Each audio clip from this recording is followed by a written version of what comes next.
¿Qué está pasando en el mundo de hoy?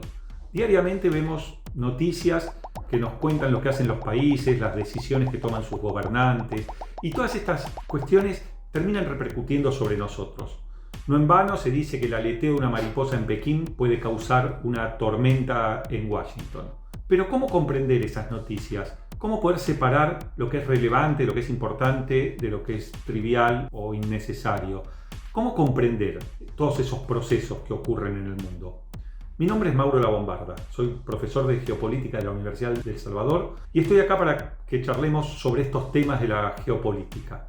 Nosotros entendemos a la geopolítica no como una ciencia, sino como un conocimiento práctico que nos va a permitir no solo comprender lo que sucede, sino además pronosticar hacia dónde van estos procesos en el mundo. Para hacer eso tenemos algunos principios que te los vamos a exponer para que se entienda de lo que estamos hablando. El primero, y que a lo mejor puede generar cierta discordia, sería que los protagonistas de la geopolítica son los estados. Yo no desconozco que hay grupos financieros, grupos industriales, económicos, de medios de comunicación y que son bastante importantes. Pero los que deciden las cuestiones geopolíticas son los grandes estados. ¿Y quiénes son estos grandes estados? En realidad los protagonistas de la geopolítica a lo largo de la historia son casi siempre los mismos. Tenemos Europa, por un lado, y ahí puede ser Gran Bretaña, Francia, España en algún momento. Tenemos a Rusia con un pie en Europa y otro en Asia. Tenemos a China, Japón, en un momento los persas, en otro momento fueron los turcos.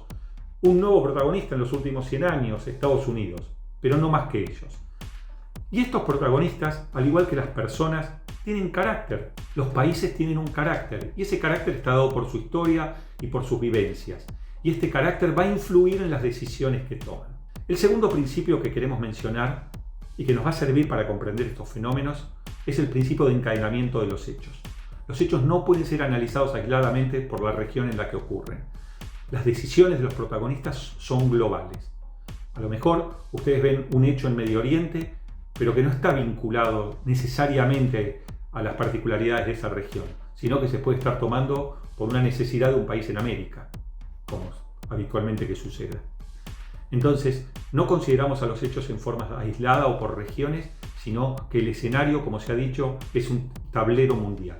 Un presidente de Estados Unidos dijo también, no hay lugar, por lejano que sea en el mundo, donde no esté en juego la seguridad nacional de los Estados Unidos. Creo que ahí está todo claro.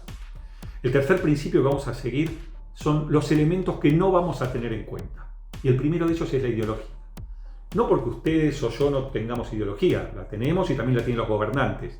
Pero las decisiones geopolíticas no se toman sobre la base de la ideología. Es falso creer que los países generan amistades entre los que tienen la misma ideología o enemistades entre los que la tienen distinta. Hay miles de ejemplos en la historia. Podemos hablar de los enfrentamientos entre la Unión Soviética y la China comunista, los distanciamientos entre Europa Occidental y Estados Unidos, aún compartiendo la misma ideología, alianzas entre países democráticos con países que los gobiernan dictaduras, que son opuestas ideológicamente. Entonces, no tomemos la ideología para tratar de entender la geopolítica. Segundo tema que tenemos que dejar de lado, un principio de legalidad. No se pueden analizar los hechos de la geopolítica pensando si este hecho es legal o es ilegal. ¿Por qué? Porque así no lo hacen los protagonistas. Cuando Estados Unidos decide invadir Irak, no le interesa si es legal o si es ilegal. Cuando Trump decide no dar permiso a Huawei para instalar antenas de 5G en Estados Unidos, no se pregunta si el acto es legal o no es legal. Del mismo modo toman esas decisiones China, Europa, Japón. Las decisiones geopolíticas no se basan en un principio de legalidad. Y finalmente tenemos que dejar de lado un principio teológico o idealista. La geopolítica no es la lucha del bien contra el mal. No hay buenos y malos. Estos discursos sirven para la población de cada país.